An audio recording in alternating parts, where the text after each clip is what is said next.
Rahayu, Rahayu Sagung Dumadi, Om Swastiastu, Namo Buddhaya, salam kebajikan, salam.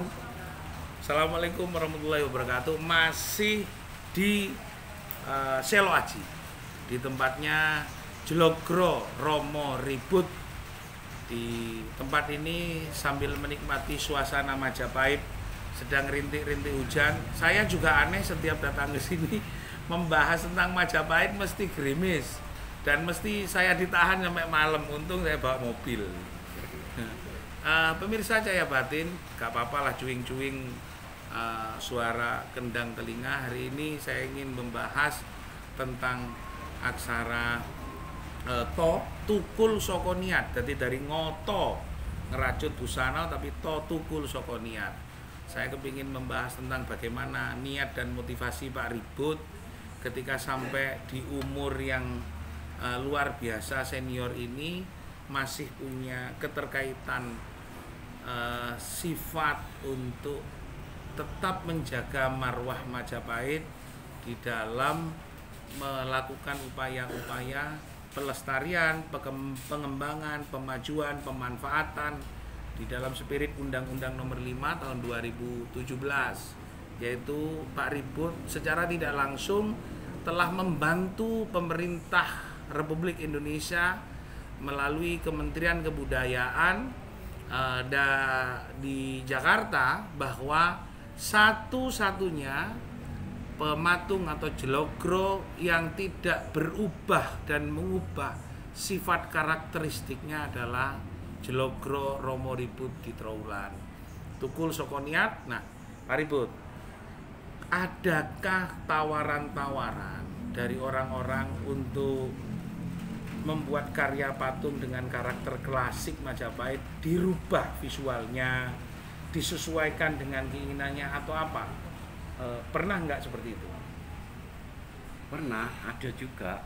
Karena itu satu mungkin dia punya maksud tersendiri Ya. atau punya selera.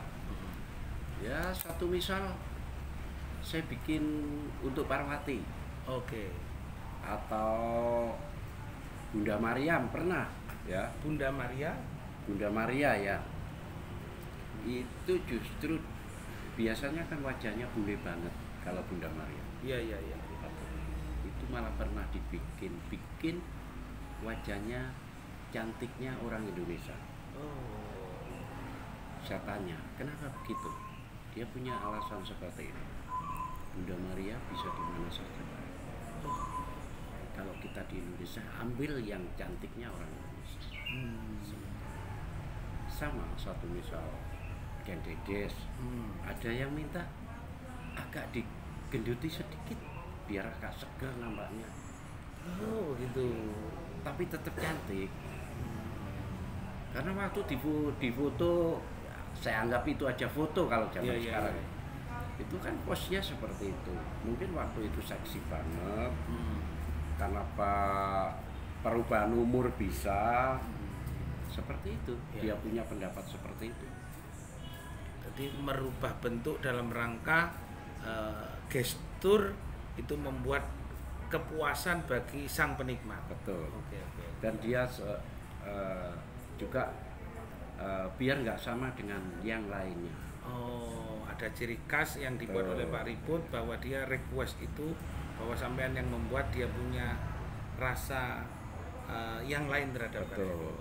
Nah, apakah ada nggak semacam komunikasi dengan objek, komunikasi dengan visual itu tidak ada persoalan? Tidak ada persoalan. Kita fokus saja. Kita fokus. Komitmen. Tapi untuk draperi, ornamen, kelengkapan sama. Harus pakem. Harus pakai. Ya. Oke.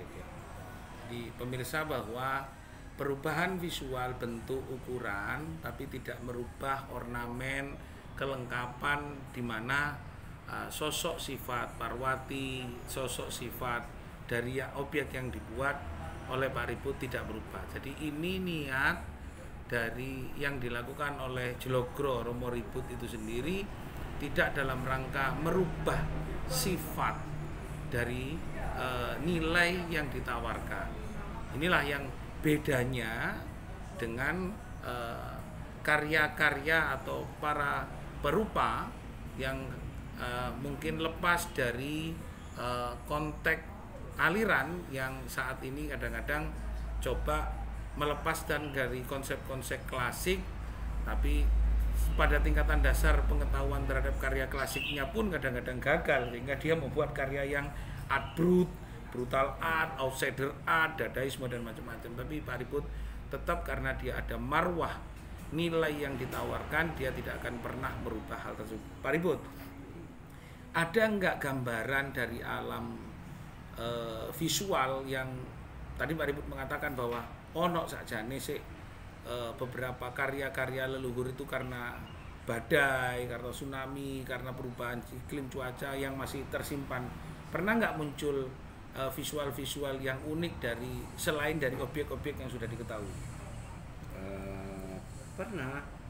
Ada beberapa temuan yang ternyata itu dengan bentuk-bentuk baru, desain-desain baru yang belum pernah kita lihat di tempat-tempat lain. Satu misal di candi atau di museum, ada beberapa ya, dan banyak variasi.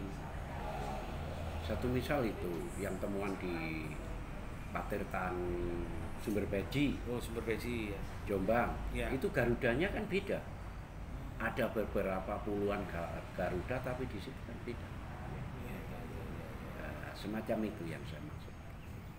Jadi ada muncul dari penjelasan Pak Ribut ini representasi dari peristiwa yang di Beji di Jombang itu garudanya berbeda. Tidak sama seperti yang di Jolotundo, berbeda ya. Di candi-candi lain. Apa sebenarnya mungkin Pak Ribut pada tingkat pengalaman dalam membuat, apakah hanya sebatas karakteristik atau dia ingin seorang Jologro itu ingin menampakkan apa sebenarnya ya? Sebenarnya itu kalau Jologro itu dulu kan tuntutan ya, kadang-kadang menyesuaikan permintaan. Satu misal ada pemesan bikinkan satu misal Garuda, tapi jangan disamakan dengan Garuda yang sudah ada, yang pernah bikin, biar nggak sama gitu loh, semacam itu. Jadi betul-betul Jologro menjadi representasi dari pengayaan dan penyempurnaan intelektual bagi orang-orang yang ingin menciptakan ya. Pak Ribut, bagaimana ketika ada pandangan bahwa ketika Pak Ribut lepas dari proses mewariskan nilai-nilai luhur dalam proses karya sampean, ada nggak yang dari kampus kah, dari perguruan tinggi, dari SMA yang mau residensi atau belajar di sini untuk mewarisi ilmu? Kalau residensi sudah pernah, satu misal dari isi Surakarta, Solo, dan itu menjadi agenda tahunan. Setiap tahun itu yang jurusan patung itu bisa dibanding ke sini. Itu dibanding ya. Surabaya ada beberapa fakultas, satu misal Citralen, Citralen perumahan. Iya, Ciputra, satu misal di UNER. Dan sering untuk tesis juga pernah. Tesis ya, beberapa kali untuk kajian tesis. Ini menarik pemirsa Cahaya Batin, karya dari Pak Ribut aja menjadi studi analisis karya tesis seseorang yang mau S3 naik ke pangkatannya. Beliau adalah seorang Jologro tradisional, otodidak secara akademik, otodidaknya karena akademik, tapi ilmi bil akli bil ilmi. Ilmu dari yang diterapkan Pak Ribut adalah ciptaan Gusti Kang Akaryo Jagat. Jadi tidak ada universitasnya. Hanya sayang ini tidak ada satu perguruan tinggi karena tidak mampu untuk memberikan doktor honoris causa atau profesor penghargaan dari seorang Jologro pembuat patung Lalu makanya kenapa kita mencari kedalaman seorang kesederhanaan Pak Ribut di dalam membuat karya, karena ini adalah sebuah mentor. Jadi seorang guru besar patung tidak hanya ngoceh. Kadang-kadang ada seorang pendidik itu cerita patung tapi gak pernah praktek gawe patung. Paling ya ngongkon tukang kok ngecor cilik-cilik gabus, apa-apa resin, apa-apa ya sik ngongkon tukang. Nah, Djologro Romo Ribut adalah seorang pemikir, praktisi, analis, pelaku, kreator, pencipta, lengkap sudah. Jadi dia tidak hanya sekedar membuat, tapi dia menanamkan filsafat di dalam karya-karyanya.